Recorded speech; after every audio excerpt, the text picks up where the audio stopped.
खुलुमबाय। गिबियावनो नोंथांमोनखौ आंनि जनालि बर' रादाबाव बयखौबो बरायनानै लाग्रोनाय जाबाय। दिनै 2023 मायथाइनि 14 डिसेम्बर। नोंथांमोननि थाखाय आं फुंबिलिनि गोदान खौरां लानानै फैबावलायबाय। मिजिंथियो नोंथांमोना खौरांखौ जोबजासे नायजोबलांगोन होनना। गिलु बालु बुथारनाय जाथाय। उन्दुलांफुनाय समावनो सासे लाइमोनखौ गोबौ हाथियारजों गाग्लोबदों सोरबा सिनायमोनि दुथाङा। चिरां जिल्लानि बिजनी पानबारि थानानि सिङाव थानाय 1 नं दैलांसाराव जादों बे खास्रि बिस्रि बुथारनाय जाथाया। जाथायनि बागै मिथिनो मोननाय बायदिब्ला माटिलाल बर्मन मुंनि सासे लाइमोना हरनि समाव गावनि उन्दुग्रा खथायाव उन्दुना थानायावनो हरनि 12:30 रिंगासो समाव सोरबा सिनायमोनि दुथाङा बिथांखौ गोबौ हाथियारजों दानख्लाब सुख्लाब खालामनानै गालांदों। बिथांखौ देगारजों दानख्लाब सुख्लाब खालामनानै बुथारनो नाजादोंमोन दुथाङा। बेनि उनाव खारखुमा लांदोंमोन। नाथाय मथिलाल बर्मना थैथ'वाखैमोन। उनाव नखरनि सुबुंफोरा गोब्राब थासारियाव जोखोम जानाय मथिलालखौ बङाइगावनि लवार आसाम देहा फाहामसालियाव थिसननाय जादोंमोनब्लाबो नाथाय डक्टरा थैबाय होनना फोसावो। जाथायनि सायाव बिजनी महकुमा पुलिस आरो पानबारि पुलिसआ जाथायसालियाव नुजाथिहैनानै जाथायनि बागै नायबिजिरनायखौ जागायो। नाथाय बिथांखौ मा जाहोननि थाखाय सोर बुथारखो बेखौ दासिमाव मिथिनो मोनथ'नाय जायाखै। फोरमायथिनाय बायदिब्ला मतिलालआ गावनि 8 बोसोर बैसोनि बियादै हौवासाजों गंसे बिसनायावनो ज' उन्दुदोंमोन। बेयावनो दुथांफोरा फैनानै बिथांनि सायाव गाग्लोबदों। बियादै हौवासाया नुनाय बायदिब्ला सानै दुथांफोरा मोखाङाव गोसोम सि खाथेनायमोन आरो सासेया मतिलालनि खर'आव हमदोंमोन आरो गुबुन सासेया गोबौ हाथियारजों गाग्लोबदोंमोन।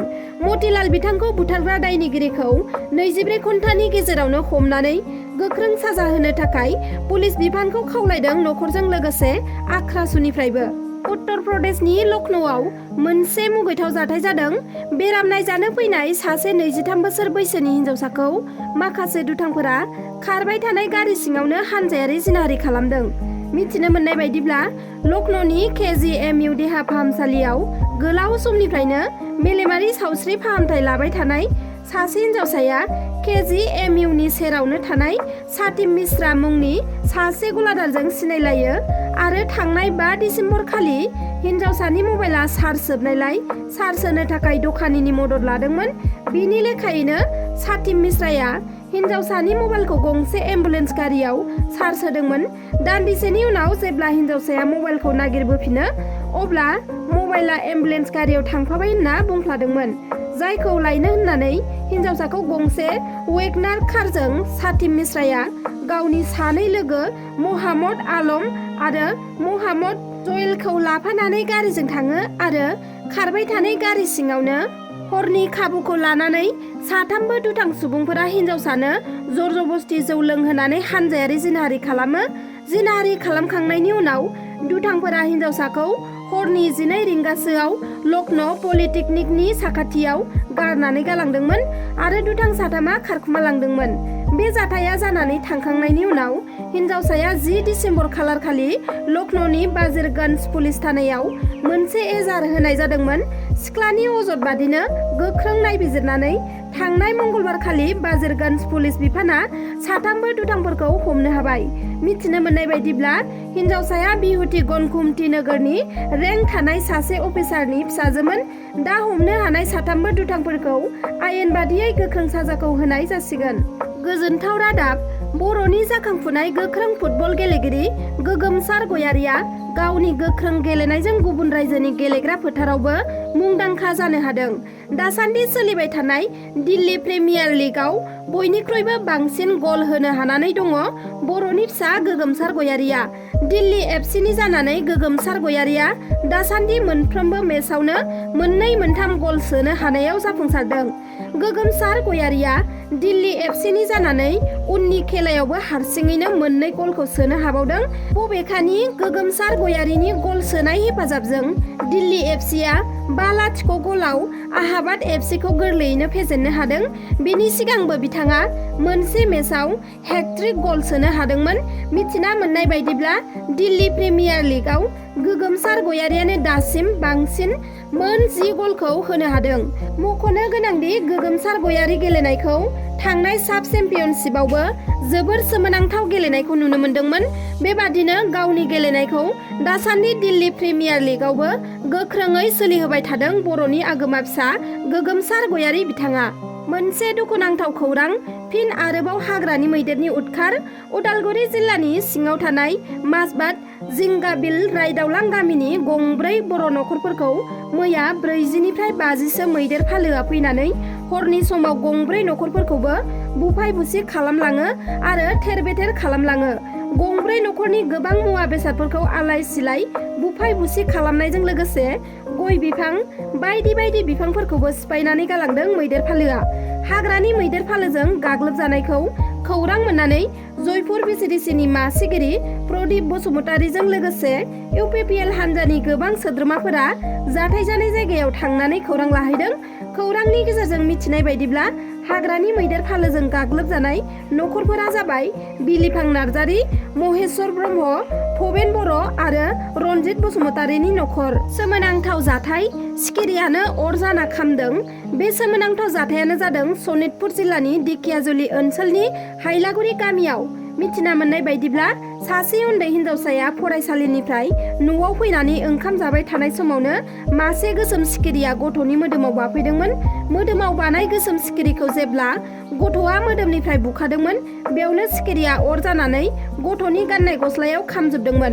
फोरमायथिनाय बायदिब्ला बेबादि जाथाय जानायनि सिगांबो सि जोम खामदों आरो लोगोसे जिगाब, लेट्रिं गासैबो मानसि थानायावनो खामनानै हाथफ्ला जाजोबदों होननानै फोरमायथिदों।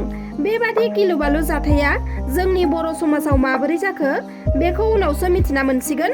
खोनानो मोन्दों जाय गथ'खौ सिखिरिया गोथाङैनो सावनो नाजादोंमोन, बे गथ'हा बिफायाबो गोमाना दं आरो बिमायाबो फाग्लि जानानै हाथाय बाजाराव थालाबायग्रा जाबाय होननानै मिथिना मोन्दों। भिडिअखौ नोंथांमोना जोबजासे नायजोबलाङोब्ला बुजिनो हागोन। गोथां गोथां सावो गाज्रि आबहावाया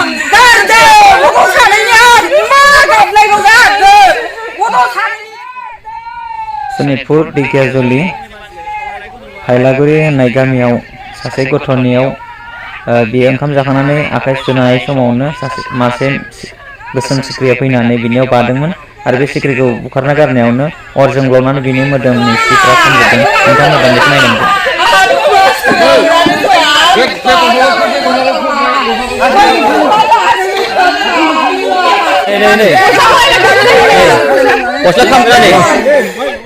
बे गथ'आ ओंखाम जाखांनानै आखाइल' सुदोंमोन, बेयावनो मासे गोसोम सिख्रि फैनानै मोदोमाव बाफैदोंमोन आरो बे सिख्रिखौ बुखारनायावनो अर जोंब्लावनानै बे गथ'नि सि गासै गाननायफ्रा खामदों। नायलांदो नोंथांमोना दान्दिसे। नैबे गस्ला सि बियो मैया खामनाय मोगथाङावनो मानसि गाननायावनो खामो। नै दा जों बेखौ सावनानै बयेमाव सोना दोननो नागिरदों। नै बे गस्लाखौ गानग्राया नैबे नानियानो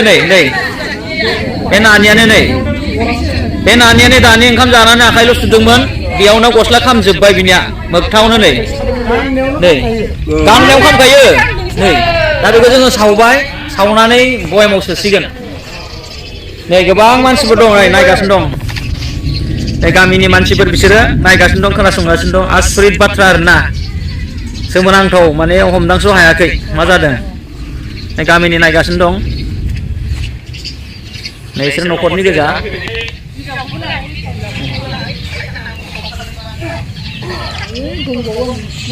आरो जों थांगासिनो दं। नै जिगाबाबो खामदों।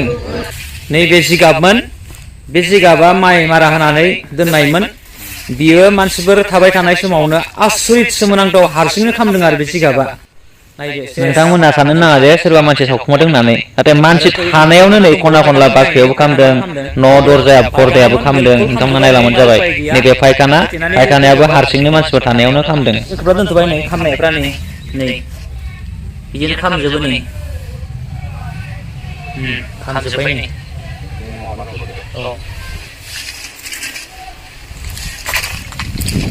नै खामनायफ्रा नै खामजोब्बायना बियो।